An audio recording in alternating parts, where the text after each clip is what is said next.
সাল্লাল্লাহু আলাইহি ওয়াসাল্লাম বললেন, আয়েশা রাদিয়াল্লাহু তাআলা আনহা বলেন, একজন ভিক্ষিকা আমার দরজায় এসে বলল, আত'ইমুনি আযাকুমুল্লাহু মিন আযাবিল কবর ওয়া ফিতনাতিল মাসিহিদ দাজ্জাল।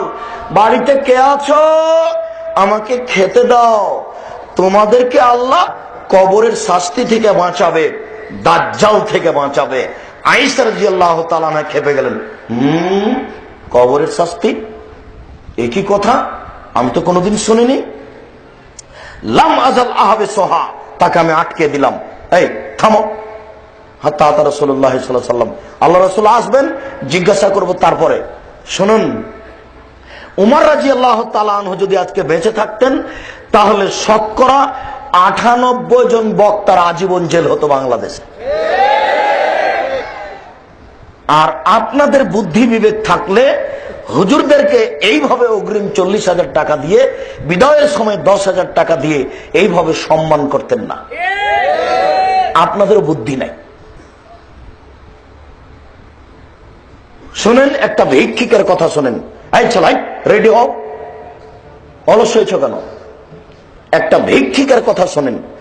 একজন ভিক্ষিকা ইহুদি মহিলা, ভিক্ষিকাটা কে?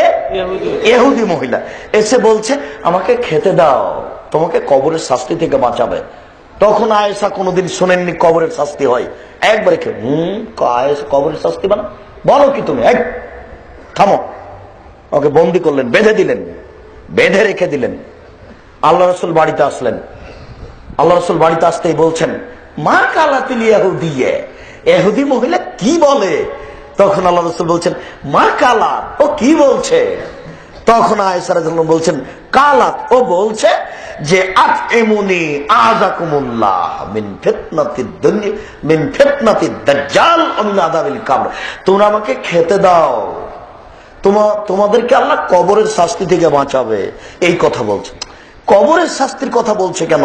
এরকম কথা তো আমি কোনোদিন শুনিনি। তখন আল্লাহ রাসূল বলছেন, না, হ্যাঁ, আযাবুল কবরে হক, কবরের শাস্তি সত্য। এই কথা বলে ফাকামা ওরা ফায়দাইহে, দাঁড়ালেন, হাত উঠালেন, ও মাদ্দা, বেশি করে হাত উঠালেন, ওয়া ইয়াস্তাইযু মিন আযাবিল কবরি ওয়া মিন ফিতনাতিদ দাজ্জাল, কবরের শাস্তি থেকে বাঁচার দোয়া করতে লাগলেন। আল্লাহ তুমি আমাকে কবরের শাস্তি থেকে বাঁচাও, আল্লাহ তুমি আমাকে দাজ্জালের ফিতনা থেকে বাঁচাও, আল্লাহ তুমি আমাকে কবরের শাস্তি থেকে বাঁচাও, আল্লাহ তুমি আমাকে দাজ্জালের ফিতনা থেকে বাঁচাও।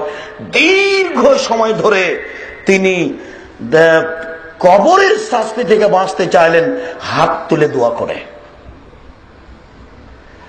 কথা আবার বুঝিয়ে বলি, আয়েশা ভিক্ষিকাকে আটকালেন কেন?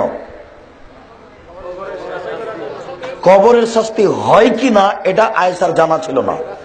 আয়েশা রাদিয়াল্লাহু তাআলা মনে করেছিলেন যে মিথ্যা কথা বলেছে। বুঝাতে পারলাম না? আয়েশা রাদিয়াল্লাহু তাআলা মনে করেছিলেন যে এই মহিলা মিথ্যা কথা বলেছে, এই জন্য তাকে আটকে দিলেন। কিন্তু দেখা গেল যে রাসূলও ওই কথাই বললেন যেটা ভিক্ষিকে বলেছে। এবার আপনি বলেন, আপনার বক্তব্য শোনা কেমন হয়েছে? বসে আছেন কি করে? কাপুরুষের পরিচয় দিয়ে আপনার শরীরে পুজ আছে, আমার শরীরে রক্ত আছে। আমি জিন্দেগিতে কোনোদিন কোন মুফাসসিরের এই শব্দ শুনি না, লা ইলাহা ইল্লাল্লাহ, আরো জোরে লা ইলাহা ইল্লাল্লাহ মুহাম্মাদুর রাসূলুল্লাহ, এইসব নোংরা হিসাব আমি শুনি না। তুমি শোনো কাপুরুষ, তোমার শরীরে রক্ত নেই, পুজ আছে সব। তুমি কে বলো আমি সুযোগ বলে এই মুফাসসিরকে 80 160 লাঠি পিটাবো? সাধারণ মানুষের উপর অপবাদ লাগালে 80 লাঠি পিটাতে হয়, আর নবীর উপরে অপবাদ লাগালে 80 160 লাঠি পিটাতে হয়। তুমি সম্মান করো, তোমার মাথায় গোবর আছে, হিসাব নাই তোমার। কেন তুমি সম্মান করবে? দেখো আয়েশা রাদিয়াল্লাহু তাআলা ভিক্ষিকাকে আটকে দিলেন না, আমি মনে হয় বুঝাতে পারছি না। আয়েশা রাদিয়াল্লাহু তাআলা কাকে আটকে দিলেন? ভিক্ষিকাকে আটকে দিলেন, একজন মহিলা মানুষকে আটকে দিলেন। আর দিন রাত তুমি মহিলা বৈঠকে সব মিথ্যা কথা শুনছো। মহিলা বৈঠকে না যায় হারাম বলিনি আমি আপনাকে?